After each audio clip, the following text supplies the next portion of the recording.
ketika ilmu pengetahuan dan teknologi menjadi penjaga bumi. Assalamualaikum warahmatullahi wabarakatuh. Perkenalkan, nama saya Tiara Hairunisa dari UPTD SMP Negeri 4 Banjar.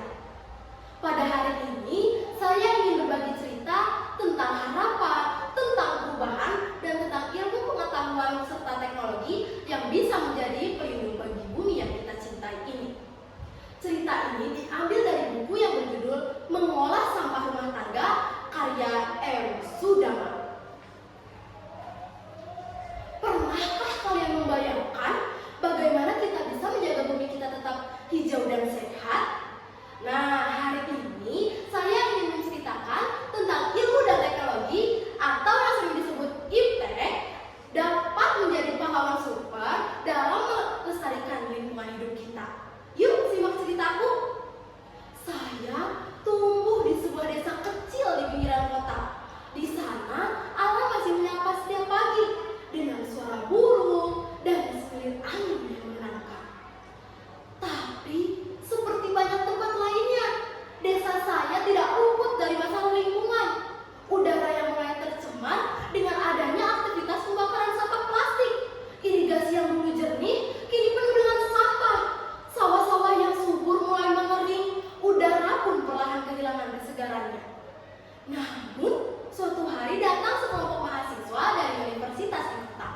Mereka datang tidak hanya membawa semangat, tapi juga membawa ilmu dan teknologi.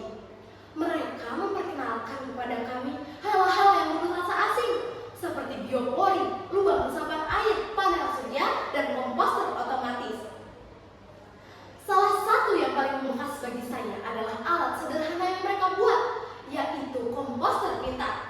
Alat ini bisa mengubah sampah organik rumah tangga menjadi pupuk kompos dengan waktu yang lebih singkat, tanpa bau, dan mudah digunakan. Tidak hanya di desa saya, di berbagai penjuru dunia, ilmu dan teknologi telah berperan penting dalam melestarikan lingkungan. Pemantauan hutan menggunakan satelit misalnya, memungkinkan pemerintah dan para aktivis lingkungan memantau penebangan liar secara real time. Ada pula drone yang digunakan untuk menanam pohon secara massal di daerah yang sulit dijangkau oleh manusia. Bahkan dalam kehidupan sehari-hari kita dapat berkontribusi menggunakan aplikasi pelacak emisi karbon.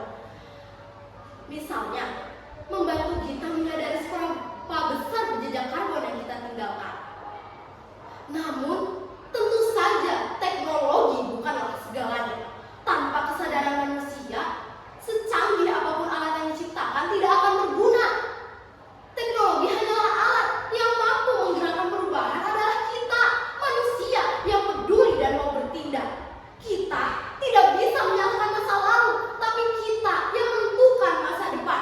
Dunia kita sedang sakit akibat ulah manusia sendiri, tapi kita juga yang memiliki kekuatan untuk menyembuhkannya.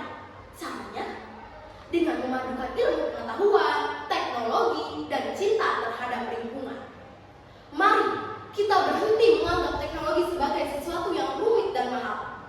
Pada kenyataannya, teknologi bisa sesederhana tong kompos, sensor air, bahkan aplikasi pemantau polusi. Yang terpenting adalah bagaimana kita memanfaatkannya untuk kebaikan bersama. Bumi ini rumah kita satu-satunya. Tidak